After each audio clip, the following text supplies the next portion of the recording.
40 up, 40 up!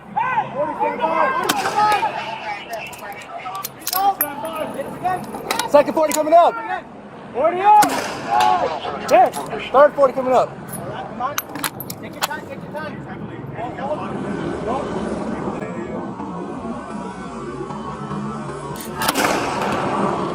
That's the last 40.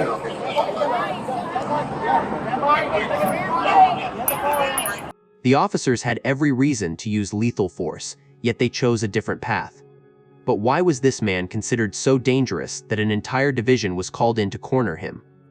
To understand the gravity of this standoff, we have to go back 15 minutes. This is the moment a peaceful afternoon at 5th and Main turned into a scene of pure horror.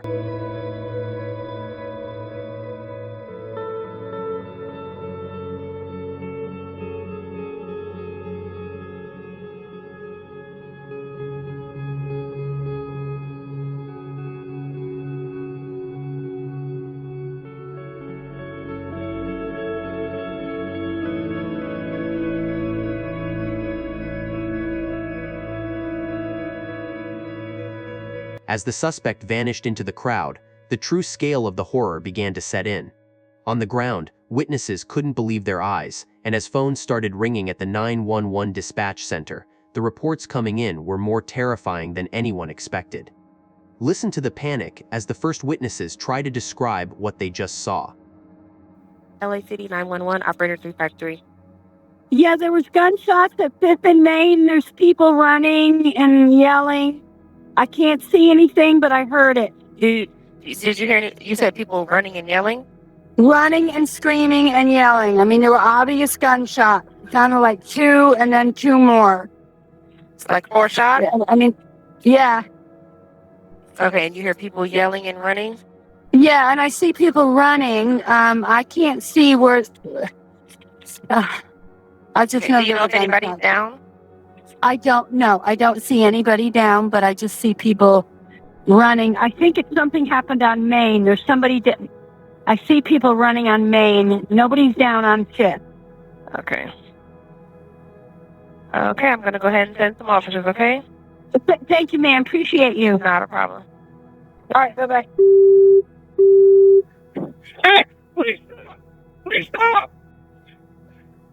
Central Los Angeles, Southwest Los Angeles, shooting in progress. Drop the gun!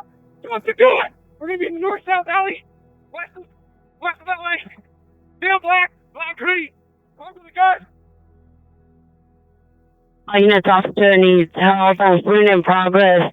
Officer needs help. Shooting in progress. North-south alley, west of Los Angeles. Suspect male, black hoodie on with a gun. With a gunman on the loose and a city in fear, one lone sergeant spotted a figure matching the description. But as he begins the pursuit into these narrow alleys, he has no idea what he's walking into. The suspect is armed, and the situation is about to reach a breaking point. Right here, right here, right here! Drop the gun! Wait, look closely. This is the last thing anyone expected. A man who showed no mercy just minutes ago is now turning the weapon on himself. Why the sudden shift? Is it guilt or a desperate tactic to keep the officers at bay? Drop the gun! Drop the gun! Drop the gun! Drop the gun! Drop the gun! Hey! Drop the gun! Hey! Drop the gun! Hey! Drop the gun! Let's try to save my cover. Yeah. Drop the gun! Yo! Drop the gun! Hold here. Officers are behind the suspect. Yes, the gun doing this. Hold here for the officers. We're going to be approaching. Drop the gun!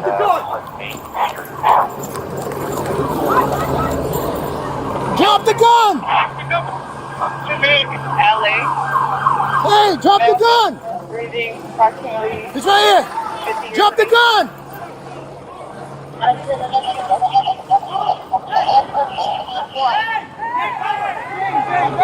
SB-70, let me call big. Call me this thing, Kevin. Can you get a unit to respond? Yes, lethal? And the shield. Gonna be on fourth? Stop right there! Stop right there! He's right there! up, brother. Move up. Move up. Hey! Rifle. Get away! Get away, get away. Rifle, rifle, rifle, rifle. Rifle, rifle. Okay, you're my DC. Where's he at? Where's he at?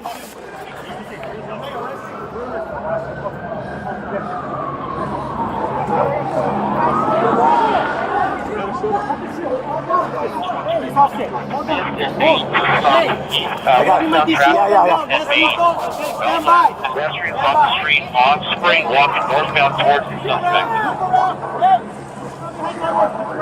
Pedestrians walking on Spring, northbound towards the suspect. Requesting you to just stop pedestrians. Requesting you to stop westbound traffic.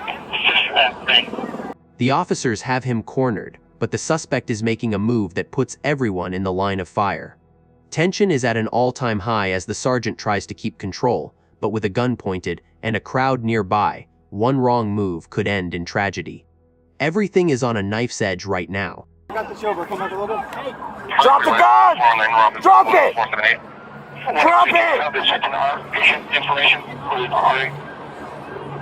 Drop it! Roger, second RN, standby. Put the firearm down! Stop moving! I'm gonna hit this guy. I'm gonna hit this guy. I'm gonna hit him.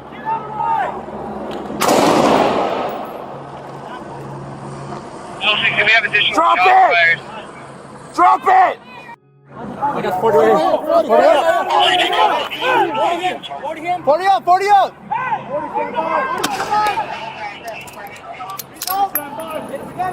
Second 40 coming up. 40 up! There. Third 40 coming up. Take your time, take your time.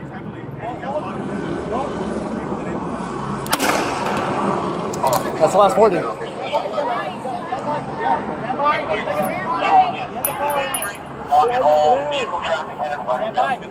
I'm out. You might wonder why officers didn't use lethal force on an armed murder suspect. In a crowded environment like downtown Los Angeles, every fired bullet carries a massive risk of overpenetration or missing the target and hitting an innocent bystander. By deploying the 40mm foam projectile, the LAPD prioritized public safety while still delivering enough kinetic energy to incapacitate the suspect and force him to drop the weapon. 40 coming up!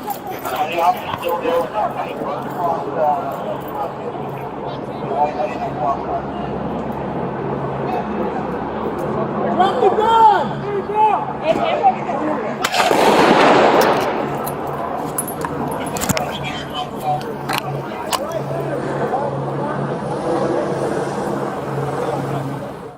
No one is going to recover the article. Okay. Yes, we're going to recover the firearm. Okay, you're just going to cover down. You're going to be arrest team. You're going to be arrest team. Okay. Yeah, we're arresting. Okay, you guys ready? Yeah. Arrest team. All right, go ahead. Be cognizant of the firearm. Slowly. Okay. Do not move. Hey, you got contact? Stand by. Stand by. Nice and slow. Hold on. Leave the firearm there. Hold on. Yeah. Hold on.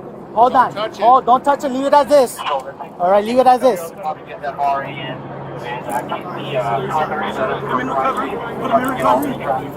right. Quick pat down.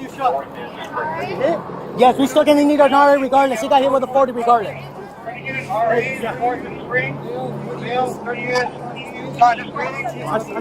we have the gun. Leave it there. Don't move it. Hey, where's he hit? You know? No. He got hit with the 40 for sure. Okay. The suspect is down, but the danger is far from over. Notice how the officers don't just rush in. They're forming what's called an arrest team while others provide lethal cover. Their primary concern right now is the location of that loaded revolver. In these high-stress moments, a suspect can still reach for a weapon, so every movement must be calculated and synchronized. Nice and slow. Slow. Leave the firearm there. Yeah. Hold on. Hey, Thunder, that's yours now. Following the takedown, investigators recovered the weapon springs used a .357 Ruger Magnum revolver. This evidence, combined with security footage, led to a swift filing of charges. Isaiah Springs now stands accused of murder, along with multiple weapons violations. The 27-year-old felon remains in custody, and if convicted on all counts, he could face life behind bars without the possibility of parole. The threat of Isaiah Springs was neutralized without further loss of life, but the scars left on the community at 5th and Main will take much longer to heal. As Springs awaits his day in court for murder, a massive question remains: did the officers show extraordinary restraint? Or was the use of less lethal rounds a dangerous gamble in a situation this volatile? The community is divided, and I want to hear your verdict in the comments. If you value this kind of deep dive analysis, hit that like button and subscribe to join our growing community. Stay safe, and I'll see you in the next investigation.